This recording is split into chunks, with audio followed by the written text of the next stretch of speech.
You know that nagging feeling like you need to jump through hoops maybe to deserve good things? Yeah. Or that contentment is always just sort of out of reach, always depending on something else happening first. Right. Conditional. It's that quiet whisper telling you that just as you are, maybe you don't quite measure up. It's actually, well, it's surprisingly common. Absolutely. So many people carry this unspoken belief that their worth is something that has to be earned. A conditional reward, really, not something inherent. So today we're going to take a deep dive into where that feeling comes from and how these internal conditions we set, often without even realizing it, can really trap us in these cycles of unhappiness. Hmm. We've been looking into insights from seeing things as they are, which offers a really fascinating perspective. It's rooted in Buddhist philosophy and the practice of Vipassanā. And our goal here is to, well, try and unravel why these feelings of inadequacy pop up, and also explore a practical path maybe towards breaking free from these self-imposed limits. Yeah, and like you said, this isn't about some quick fix, is it? No, not at all. It's about digging deeper, understanding these patterns, and our relationship to them, a shift in perspective, really. Okay, so let's unpack this idea first. Hmm. The discount sticker on self-worth. What does that actually, look like day to day? Well, it can show up in some subtle ways. Yeah. The source material mentions things like maybe always choosing the cheaper option for yourself, Right. even if you could afford something better, something that might genuinely make you feel, well, better. Okay. But on a deeper level, it's often this ingrained belief that you only deserve good things after hardship. Like you need to pay some kind of price first. Like you have to suffer to earn happiness. Exactly. The underlying feeling is often one of just fundamental inadequacy. And what's interesting is how these small choices, they actually reinforce that deeper story we tell ourselves about not being worth much. It's like we've built this internal, I don't know, points system where our value goes up and down depending on whether we succeed or fail at something. So messing up isn't just a mistake. It becomes like evidence, proof of that not good enough feeling. Is that right? Precisely. The source really points out our tendency to mistakenly mix up our actions with our inherent value. Failing at something can lead straight to this damaging conclusion. I am worthless just as I am. Wow. Or even feeling like your very existence is shaky because you didn't hit some mark you set. It's a big distortion. And this connects with that Buddhist idea you mentioned, duality. Our habit of constantly labeling everything good or bad, worthy or unworthy. Yes, exactly.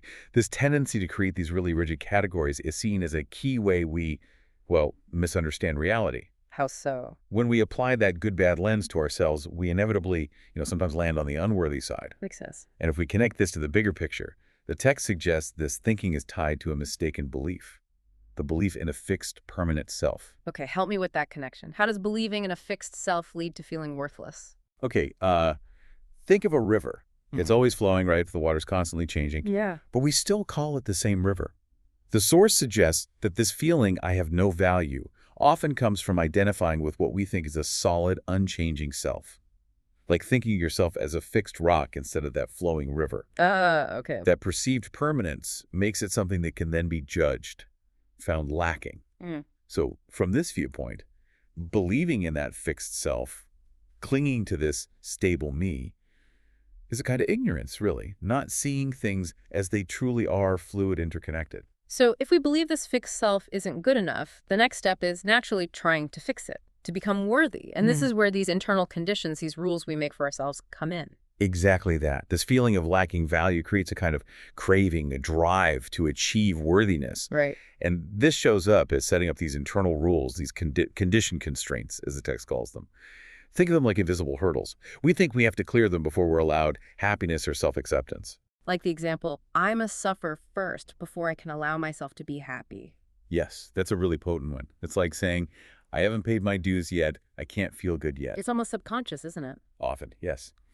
And these conditions, the source compares them to mental defilements, which sounds strong, but it suggests they cloud our minds, they obscure clarity, and they lead directly to suffering. Mental defilements, that's a powerful image. It really is. Just like things like greed or anger can cloud our judgment and cause suffering, these internal conditions, because they're based on mistaken ideas and attachments, they distort how we see and experience everything. They basically dictate how things must be before we can feel okay. So we create these rules. I need that job title to feel successful, or maybe I have to always put others first no matter what. What happens then? How does this actually turn into that cycle of suffering you mentioned? Well, because you genuinely believe you must fulfill these conditions, your mind starts looking for ways to do it. It becomes attuned to seeking out or sometimes even creating situations that fit the rule. Creating them. Really? Yes. So if your internal rule is, I must struggle to deserve happiness, you might maybe unconsciously find yourself drawn to difficult relationships. Or you might undermine your own successes just before you reach them. Wow. And this connects the idea of karma in a way. Past mental habits, like this ingrained feeling of unworthiness and the conditions it creates, they directly shape your present and future experiences. So it raises a question then. If past unworthiness creates future suffering, are we just stuck perpetually? That's the crucial question, isn't it? Yeah. And it highlights how we can inadvertently manufacture our own difficulties just to satisfy this internal requirement of, say, suffering first. It seems totally counterintuitive. It really does. But it just shows how powerful these deep beliefs are. And the cycle keeps going because the basic misunderstanding, that idea of a fixed, inadequate self and the attachment to the conditions, they stay active. We keep trying to solve the not good enough problem by meeting the rules, but the rules themselves are part of the problem. They don't address the root cause. Okay, so we're stuck in this loop, feeling unworthy, making rules to try and become worthy, accidentally creating suffering to meet the rules, which then just reinforces the original feeling of unworthiness. It sounds exhausting. It is. So how do we even start to break out? The source suggests moving away from all the overthinking, engaging more with our emotions. That's the key shift. The text proposes the way out isn't through more thinking, more analysis, trying to logically argue ourselves out of it. Which usually doesn't work anyway. Right. Instead, it involves redirecting our attention, shifting it to the direct felt experience of our inner world, our emotions, our body sensations, that inner sense of truth. And this is where practices like meditation, specifically Vipassanā, become really relevant. Vipassanā, which means seeing things as they are. Sounds simple, but I bet the impact is pretty deep. What does it actually involve doing? Well, at its core, Vipassanā is the practice of just observing what's happening inside you. Your thoughts, your feelings, physical sensations, just noticing them without adding judgment, without adding interpretation. So not getting caught up in the story. Exactly. It's about noticing these things as they arise and pass away without getting swept away by them, without labeling them good or bad. It's really about accepting and feeling your experiences, even the uncomfortable ones, without trying to push them away or cling to them. So instead of immediately reacting to that, say, I'm inadequate, feeling with a load of self-criticism or trying to distract myself, I just notice it, observe it. Precisely. And through this simple act, this non-judgmental observation, some really crucial understandings start to surface. One of the biggest is realizing that thoughts and emotions aren't like fixed parts of you. Okay. They're temporary phenomena, transient, constantly arising, constantly ceasing, like waves in the ocean. So that feeling of I'm not good enough, it isn't some permanent truth carved in stone about who I am. It's more like a mental event passing through. Exactly that. And realizing this can be incredibly freeing because it shows you that you don't have to be controlled by these experiences. You don't have to be defined by them. They show up, maybe they hang around for a bit, and then they pass. Okay. And another key insight is seeing how adding judgment or evaluation to these thoughts and feelings often just makes the suffering worse. If we observe, I'm not good enough, and then pile on resistance and self-blame. It just amplifies it. Right. It magnifies the negative impact. This is where it gets really interesting for me. This idea of objective observation, having power. How does just watching these mistaken ideas like, I have no value, actually help set us free? Yeah, it's subtle but powerful. By observing these self-negating thoughts and feelings objectively, kind of like a scientist observing data, without getting tangled up in them, you start to see them for what they are. Temporary mental activities, not absolute truths about your fundamental worth. Like watching clouds pass in the sky. That's a great analogy. You see the cloud, you acknowledge it's there, but you know you're the sky, not the cloud. Similarly, with Vipassanā, you recognize these thoughts and feelings as mental events unfolding within your awareness. Okay. And that understanding that they aren't a fixed reality is absolutely fundamental. It gradually loosens their grip. It frees you from that I have no value belief and the restrictive conditions you've built around it.